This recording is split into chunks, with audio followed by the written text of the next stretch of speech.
What's up guys, welcome back saya Sport, channel Berkaitan Hobi. Hari ini aku nak buat satu lagi konten berkaitan dengan Liga Super Financial Football ataupun sisi kewangan untuk Liga Super, perspektif lain untuk bola sepak Liga kita lah.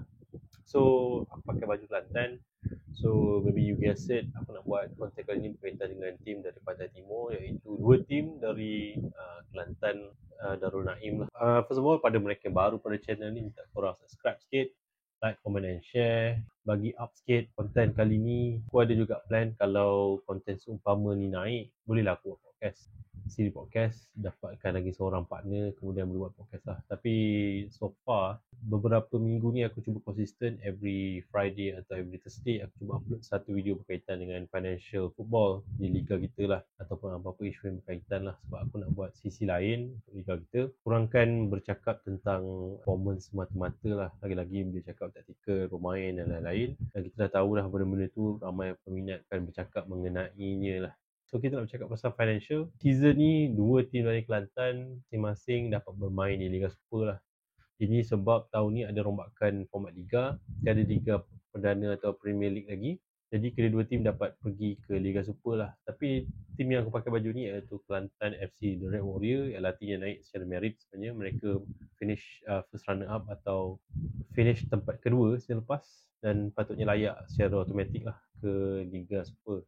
Tapi sebabkan FAM merombak atau MFL merombak format Liga season ni, jadi kedua-dua tim dapat layak secara automatik lah, kerana struktur kewangan yang dikira layak untuk main Liga Super. Kita tahu bawah Liga Super sekarang ialah M3. Walaupun ada beberapa tim yang boleh dikatakan top 3, top 2 dan juara, tak ada satu tim pun yang layak untuk menggantikan tempat mereka di Liga Super sebab tak ada semua kewangan yang kukuh. Contohnya Immigration FC, mereka menang Liga M3 season ni, tapi mereka tak dapat layak ke Liga Super sebab tak ada semua kewangan yang cukup lah. Kalau diorang naik Liga Super, coach pun kena tukar sebab tak ada lesen untuk Liga Super, dan pemain-pemain biasanya akan digantilah dengan pemain level Liga Super yang gaji mereka lebih tinggi lah. So kita nak bercakap pasal negeri Kelantan, satu negeri yang bertuah lah sebab ada dua tim bermain Liga Super. Aku kira salah satu negeri saya dapat menghantar dua tim ke Liga Super. Kita tahu dulu ada banyak tim yang bertempat atau stesen di satu negeri, misalnya selepas PJ City dan juga Selangor. Sebelum ni ada Perak dan juga PKNP.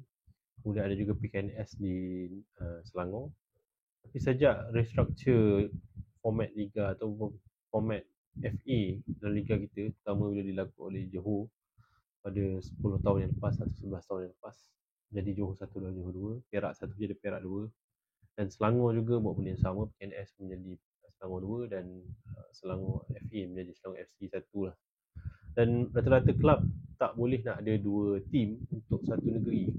Tapi Kelantan ada dua. Cuma menjadi satu masalah season ni bila kedua-dua tim ni dilaporkan baru-baru ni lah, terutamanya even Kelantan United sekalipun mempunyai masalah kewangan.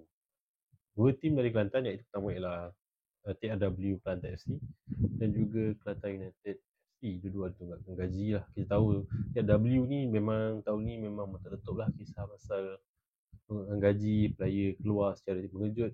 Ada 3 head coach untuk season ni, dari Korea, dari Jerman dan terbaru yang coach Perak yang diambil dari klub Indonesia. Masalah gaji masih membelenggu tim TRW Kelantan FC lah. Kita tahu kalau kita nak cakap pasal Kelantan FC ni, dia punya sentimen lebih besar daripada kebanyakan klub di Liga kita lah. Kita tahu dulu dia ada rivalry yang kuat dengan banyak tim, masuk ATM, Negeri Sembilan, Selangor dan JDT di awal penubuhan JDT dulu. Dan antara coach mereka yang terkenal ialah Mendiang B. Sepenaden, coach Boyong Hodak, dan coach M. Karatu, dan ramai lagi lah. Dan orang kuat TRW Kelantan ni ialah Tan Sri Anwar Musa lah. Itu antara orang yang figurehead yang sangat terkenal lah dengan Kelantan FA. Dulu Kelantan FA, dan pada tahap tinggi yang dia boleh bawa tu, Kelantan memang satu kelab yang agak cemerlang lah. Dia cakap kelab lah. FA tu dulu macam kelab lah. Dan menjadi masalah bila dia let go jawatan tu, dia tak boleh bawa dah. Bawa oleh ramai orang, misalnya Bibi Ranjani menjadi Presiden FA wanita yang pertama di Kelantan. Sejak tu memang ada banyak masalah lah, termasuk coach macam coach Fajar dan lain-lain lah. Dan kalau kau tengok bekas pemain Kelantan, misalnya yang paling famous lah ialah Badri Razi lah atau Popia. dan Farhan atau Benten dan juga Punya Putra lah, dia selalu buat dia punya mini podcast dia orang sendiri. Selalu kau tengok kat Facebook ke kat TikTok ke, selalu ada lah dia akan cakap pasal kelab. Dan aku cakap kalau boleh, kalau tak mampu, let go of urusan Kelantan lah. Sebab kita tahu bola sepak Kelantan ni orang nak cakap pasal The Red Warrior je, orang tak nak cakap pasal Kelantan United. Pada yang tak tahu, Kelantan United tu ialah urusan yang hampir sama dengan TRW yang dulu. Sebelum TRW dijual ataupun sebelum dia menjadi kelab, ia diuruskan oleh Satuan Bola Sepak Negeri Kelantan. Dan untuk Kelantan United pula, mereka di bekas kelab bola sepak di KB lah, Majlis Bandaran KB, Bandaraya Islam. Jadi mereka menjadi kelab dalam proses, in that proses lah. Dan kalau dilihat pencapaian Kelantan United season ni agak merangsangkan juga sebenarnya. Kalau pertemuan antara dua tim, memang Kelantan satu atau TRW ni dibelasah teruk oleh Kelantan United atau Kelantan 2 lah.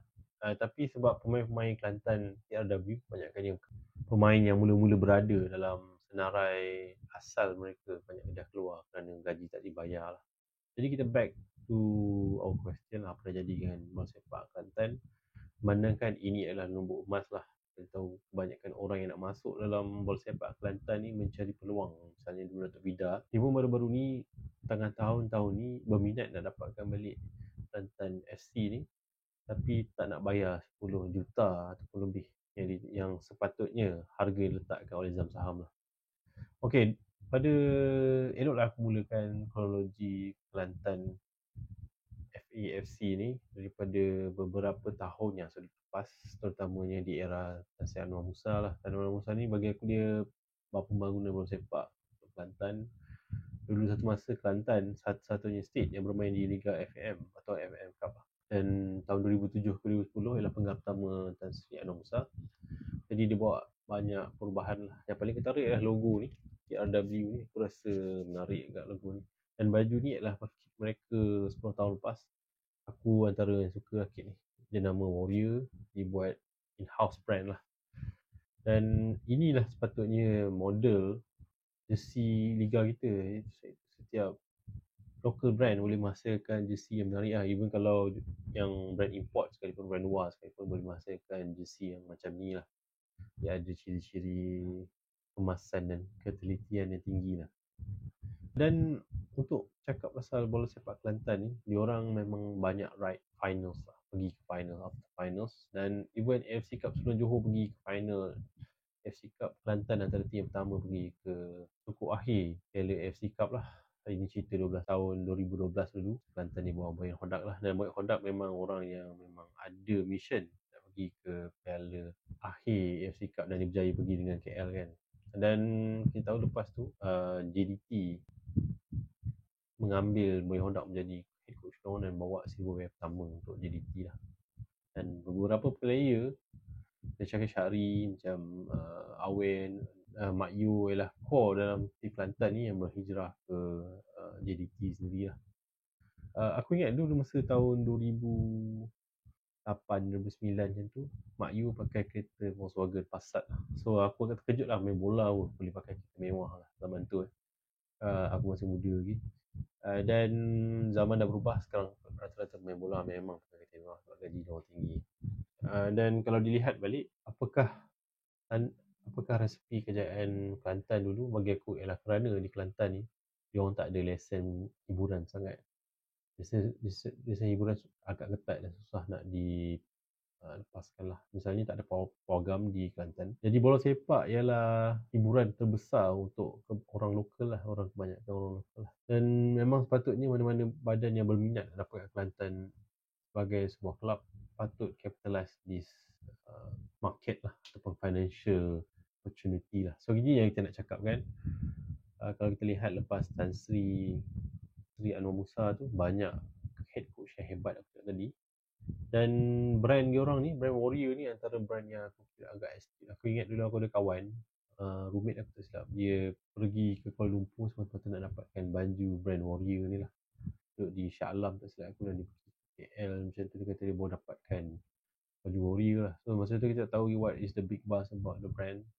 So kita nak belikan brand-brand pada tim lain, baju diorang ambil template lah. Dan baju ni, baju. So memang menarik untuk tim seperti Kelantan FA menjadi sebuah tim yang satu masa dulu boleh dikatakan satu sistem startup lah. First of all kita cakap pasal dia punya branding. Branding ni adalah gambar yang diubah lah. Dia ada letakkan ciri-ciri shield dan juga TRW lah, Direct Warriors lah.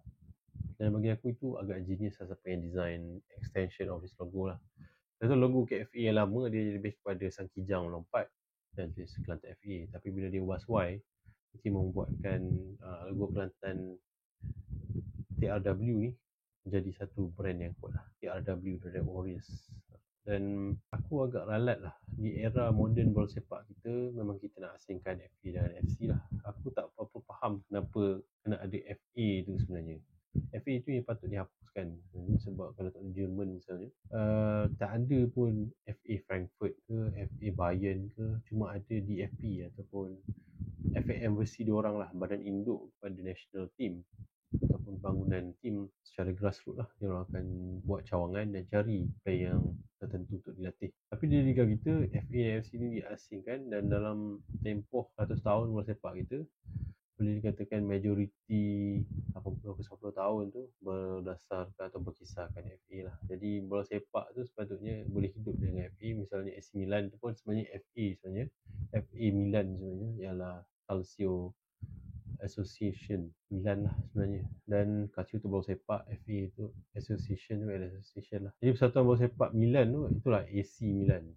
Dan kalau nama tak ditukar sangat, mungkin logo pun tak boleh tukarkan dan FA tu patut dihapuskan sebab itu ialah lumuk orang cari duit.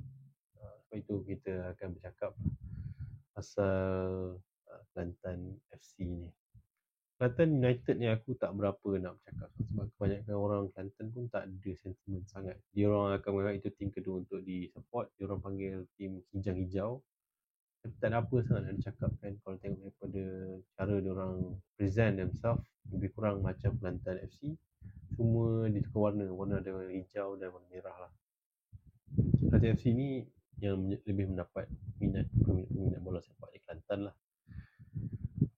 Kalau korang peminat bola sepak Kelantan, tulislah komen. Tulislah apa yang korang rasa di komen section di bawah tentang perjalanan TRW Kelantan FC lah. Dan kalau ditengokkan FIB, badan yang menjaga yang memberi lesen untuk bola sepak tim bertanding Liga Super musim depan, Kelantan FC masih mendapat lesen tu lagi lah. Sebab hutang mereka yang tinggi, FIB tak tuliskan nama diorang sebagai nama yang layak lah. Tapi Kelantan United, diorang ada dalam tim yang akan pergi ke Liga Super musim depan. Tapi baru-baru ni ada satu kecohan lah bila player lokal dalam Kelantan United memberitahu bahawa diorang tak dapat gaji sebanyak 5 bulan. Mereka cakap diorang tak nak bising pasal hal gaji ni. Tapi bila FIB meluluskan dan player import dapat gaji, orang kata diorang patut memberitahu yang diorang tak dapat selama 5 bulan. 5 bulan tu adalah tempoh yang lama dan Liga Super ni tahun ni misalnya adalah tahun yang letih lah kalau ada pasal gaji tak dapat. Tim sebesar Kelantan ni in terms of attendance tahun lepas masa Kelantan duduk di Liga Premier, masa mereka bersaing dengan JDT2 untuk title, hanya JDT2 yang menang lah, kehadiran sangat tinggi lah, 20,000 kadang 18,000 untuk sebuah tim Liga Premier. Satu kehadiran yang sangat tinggi lah, dan aku percaya orang Kelantan memang support bola sepak dia orang. Cuma season ni mereka jemu dengan masalah management ataupun ownership TRW Kelantan FC lah. Kita pun tahu siapa kan. Dan ramai yang mula pecahkan rahsia tentang masalah gaji lah terutamanya. Sebab kalau kita tahu di liga kita, pemain import kalau tak dibayar gaji, diorang boleh terus report ke FIFA lah. Tapi player lokal mereka tak boleh. Mereka cuma boleh laporkan ke Badan Kebajikan Persatuan Pemain Bola Sepak Malaysia lah. Itu saja, dan biasanya agak sukar lah, dan memang akan berlaku banyak masalah, terutamanya pemain bola kita memang tak ada kerja lain. So bola sepak memang memakan banyak, akan menggunakan keseluruhan masa seharian dalam latihan dan lain-lain lah, memang komitmen yang tinggi lah. Dia tak boleh kau simply kau nak ada kerja kedua lah. Kau dah era profesional, kau memang fokus 100% terutama dari segi fitness dan performance lah. Aku tak berapa, seperti aku cakap tadi, aku tak penggemar bila logo ditukar dan pelbagai benda di shuffle kan lah. Kita tahu 2 tahun lepas bila Liga kita nak ikut cadangan daripada AFC untuk menjadikan semua klub menggunakan nama AFC atau liga yang lebih swasta, arah swasta pakai nama AFC. Dan Kelantan antara tim yang tak terkecuali lah, TRW Kelantan FC. Kalau Kelantan FC saja macam KFC pula, jadi dia pakai TRW Kelantan FC lah. Cuma seperti tim lain, bila dia jadi KFC, dia orang buat pertandingan logo, dan Kelantan menukar logo lah, logo kijang yang macam lebih ganas tu kan. Bagi aku, masa proses pemilihan logo itu adalah satu proses demokratik dalam pemilihan, dalam pembentukan klub lah. Jadi kita bagi fans terlibat sama. Cuma masalahnya identiti lama tu hilang lah, sebab Kelantan satu tim yang kuat lah. Dan aku percaya kalau dia pakai logo ni pun tak ada masalah sebenarnya. Kau tengok okay, Selangor FC, Selangor FE pakai logo yang sama. Dan kalau lihat logo Selangor FA, logo tu memang logo yang lama lah, sejak dulu. Tapi untuk Kelantan ni, diorang ada banyak logo banyak kali ditukar. Kelantan FE boleh saja pakai logo yang lain lah. Logo ni diberi pada Kelantan FC untuk dijadikan identiti tetap mereka lah. Kau tengok season ni, tim memang nampak macam tak ada personality langsung lah. Banyak tu masalah yang dihadapi oleh tim Kelantan. Dan kalau nak dicakapkan, aku rasa mungkin 2 jam, 3 jam pun tak habis. Dan masalah ni adalah masalah yang membelenggu diorang sejak boleh difokus sejak season lepas lah. Season ni bila naik ke Liga Super, diorang ada perancangan yang besar lah. Pertama adalah mengambil coach yang Canadian Korea.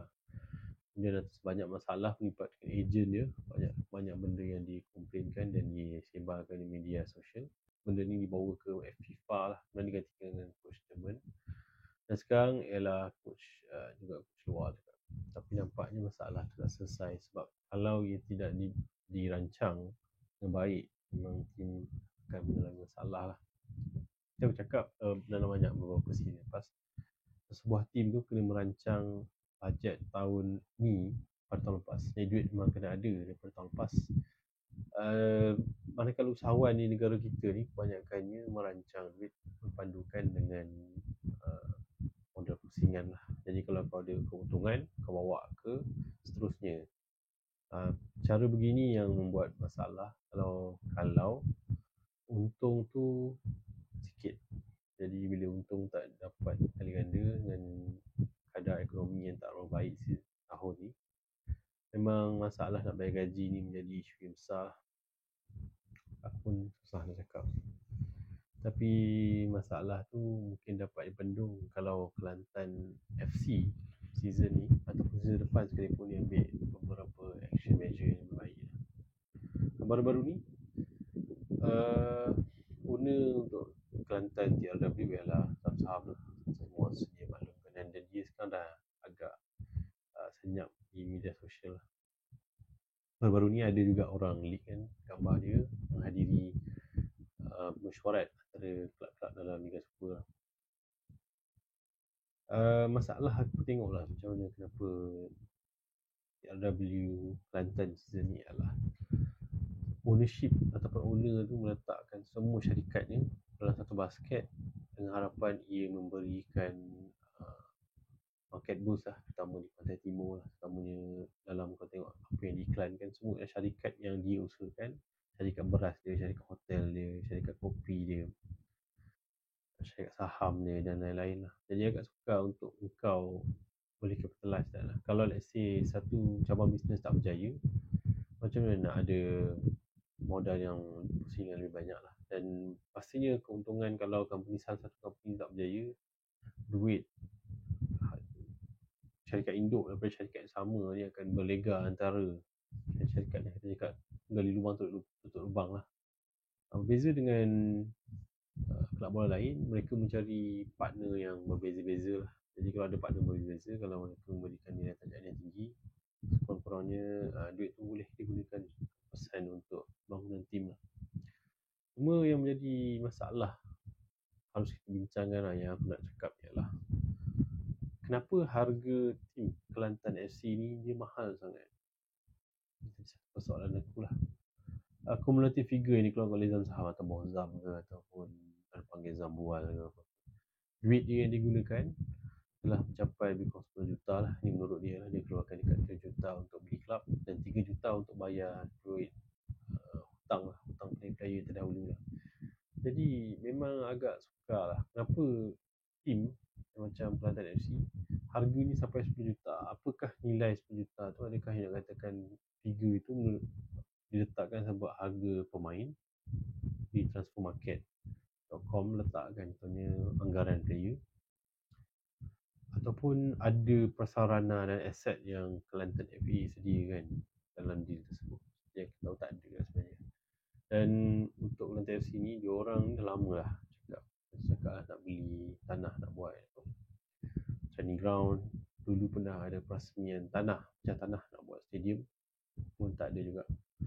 Dan untuk negeri seperti Kelantan, dia agak sukar sikit sebab kita tahu Kelantan bukanlah satu negeri yang kaya raya lah, banyak masalah dalaman yang kita cakap tanggung lah, misalnya masalah air, masalah pembayaran royalty gas dan lain-lain ni pun menjadi isu sejak sekian lama lah.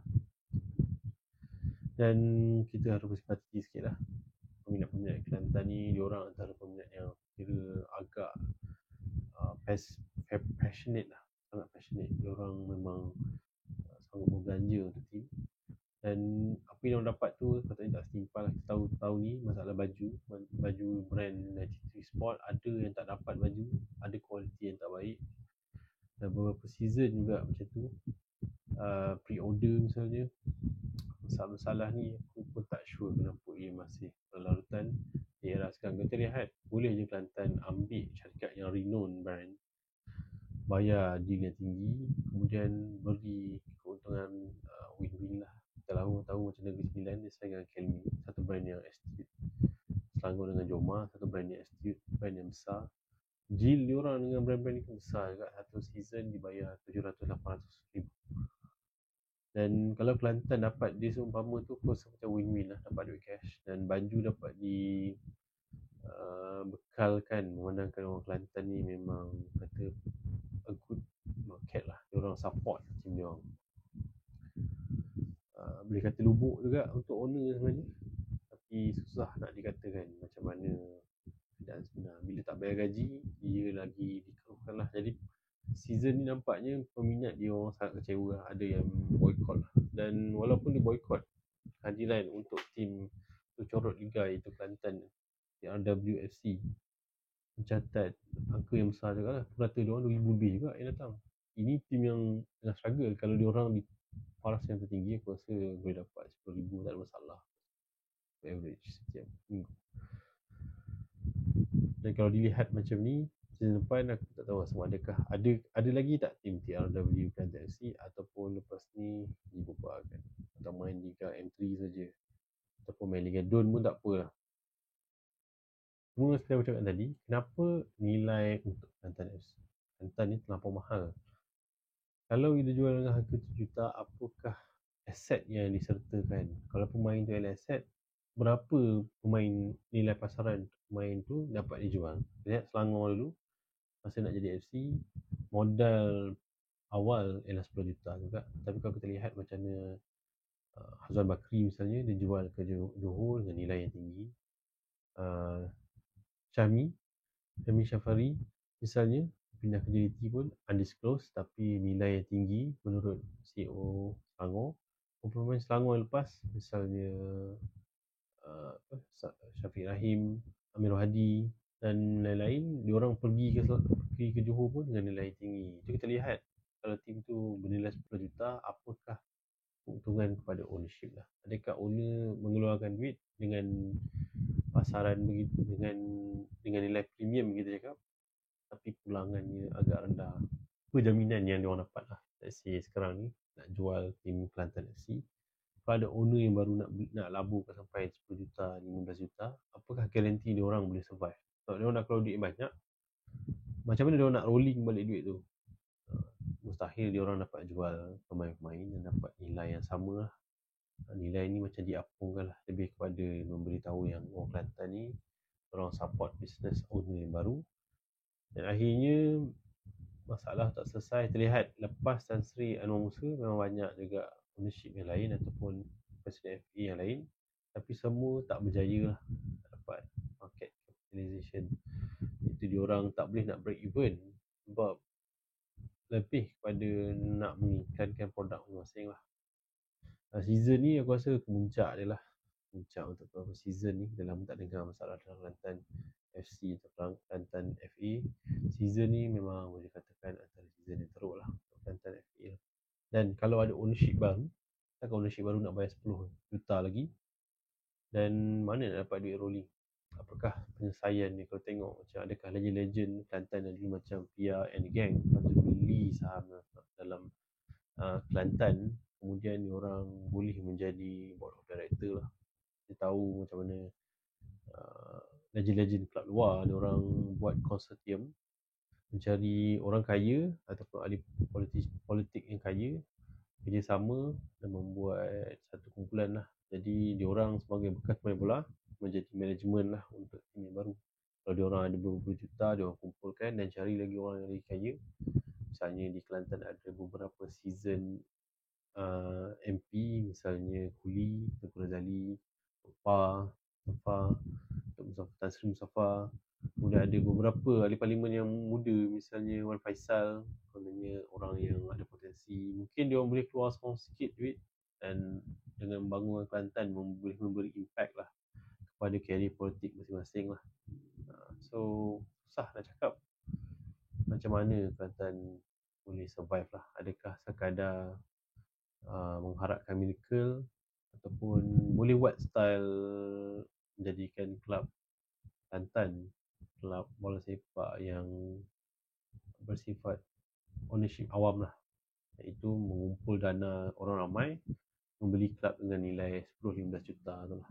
Tapi dengan harga tu, adakah ia harga yang setimpal ataupun ia sekadar untuk melepaskan patuk di tangga lah, dan tengok nilai di transfermarket.com dan kemudian letakkan nilai tersebut. Bagi aku tak logik lah. Lagi-lagi Kelantan ada enactment tanah, orang luar tak boleh beli tanah. Semua orang yang lahir di Kelantan saja boleh beli, itu pun kalau darah asli Kelantan lah.